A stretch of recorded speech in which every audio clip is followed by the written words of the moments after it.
Welcome. Once again, we reflect on the gospel of today's liturgy, the Gospel of St. Luke. While people were listening to Jesus speak, he proceeded to tell a parable because he was near Jerusalem, and the people thought that the kingdom of God would appear there immediately. And so Jesus said, "A nobleman went out off to a distant country to obtain a kingship for himself and then to return. He called 10 of his servants and gave them 10 gold coins and told them, 'Engage in trade with these until I return.' His fellow citizens, however, despised him and sent a delegation after him to announce, 'We do not want this man to be our king.' But when he returned after obtaining the kingship, he had servants called to whom he had given the money to learn what they had gained by trading. The first came forward and said, 'Sir, your gold coin has earned 10 additional ones.' And he replied, 'Well done, good servant. You have been faithful in this very small matter. Take charge of 10 cities.' Then the second came and reported, 'Your gold coin, sir, has earned 5 more.' And to this the servant too, he said, 'You take charge of 5 cities.' Then the other servant came and said, 'Sir, here is your gold coin.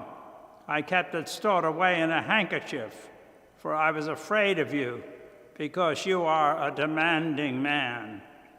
And what you take you did not lay down. You harvest what you did not plant.'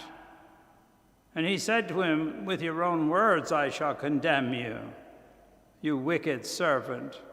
You knew I was a demanding person, taking up what I did not lay down and harvesting what I did not plant. Why did you not put my money in a bank?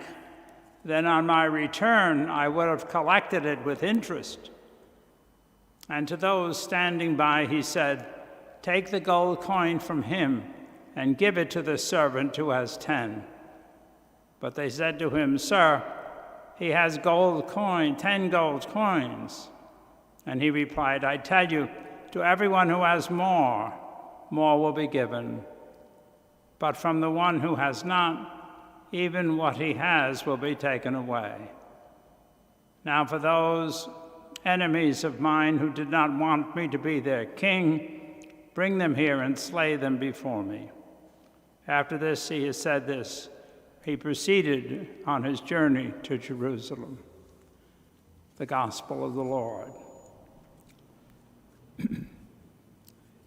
What reminded me, or what sprung my mind a little bit in this gospel, was at the very beginning, where they said they were near Jerusalem, and the people thought the kingdom of God would be here. For Jerusalem was a special place, and it would bring that kind of specialness where God would be present in a unique way. It reminded me when I was growing up, we lived in apartments, and we always had a dining room for some reason. And the idea was that that was a special room. That was a special place. We had to walk through it to get to the kitchen, to the living room, things like that. But for some reason, all of our meals were taken in the kitchen. That was the way it was every day. But when the dining room table was set, when it had padding, a tablecloth over the padding, the best dishes from the china closet, as we would say, we knew it was a big deal. Somebody special was coming, usually a relative. And it was fun. It was exciting. It was different. It didn't happen that often, but when it did, it was special. Somewhere along the line, I think, we have that same attitude towards God. He's only present when the surroundings are special, when we've got ourselves all decked out, as it were. We come to church, special ceremonies, processions, incense, Eucharist, all of which are extremely important.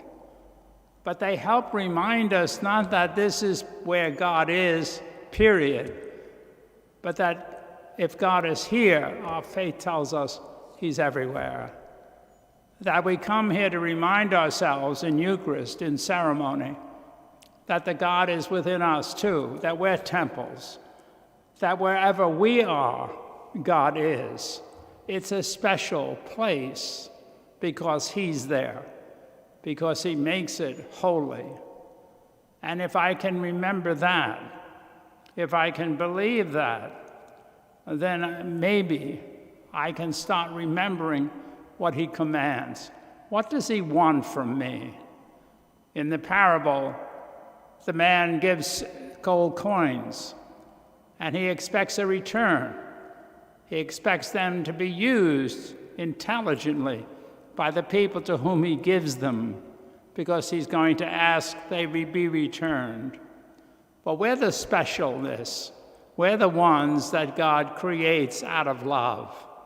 And he expects us to give back when our time comes. But what?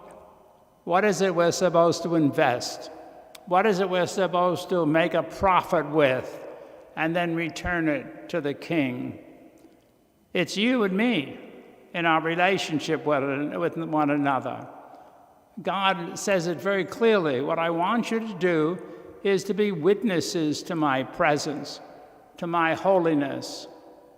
I want you to be witnesses to the God who is love by loving one another in every circumstance. That's why we have churches, Eucharist, special ceremonies, to remind us that the specialness is here. If we don't dress it up, we don't notice it. We don't use it as someplace special, like the old dining room in my home growing up. You'd walk by it so many times in the day. And one apartment I'm thinking of, the front door, which was on the second floor, the front door opened into the dining room, so you always were walking through it, whether you were coming in or out. And we never noticed it, or at least I don't remember noticing it, until it was dressed up, until the tablecloth was there, until the dishes were set. And then we'd say, whoa, somebody's coming. I better go get dressed up myself. I'm supposed to be on my best behavior today, or else I'll get wrapped. I may not even get food. No, they wouldn't stop me. But nevertheless, there was always that moment of saying, I've got to perform here. And it's really the way I should have been performing every day, with courtesy, with respect, with excitement indeed, that the gift of God is something I have every day. And in prayer, I need to remember that, and then celebrate it in a very special way. Be on my best behavior. Sometimes if it was somebody, a relative we hadn't seen in a while, my mother or my father might say, don't forget, best behavior today. And well, that's the call of God. Best behavior today. Live with love. Live with respect for yourself and others. The kingdom of God is here, wherever you are, right now.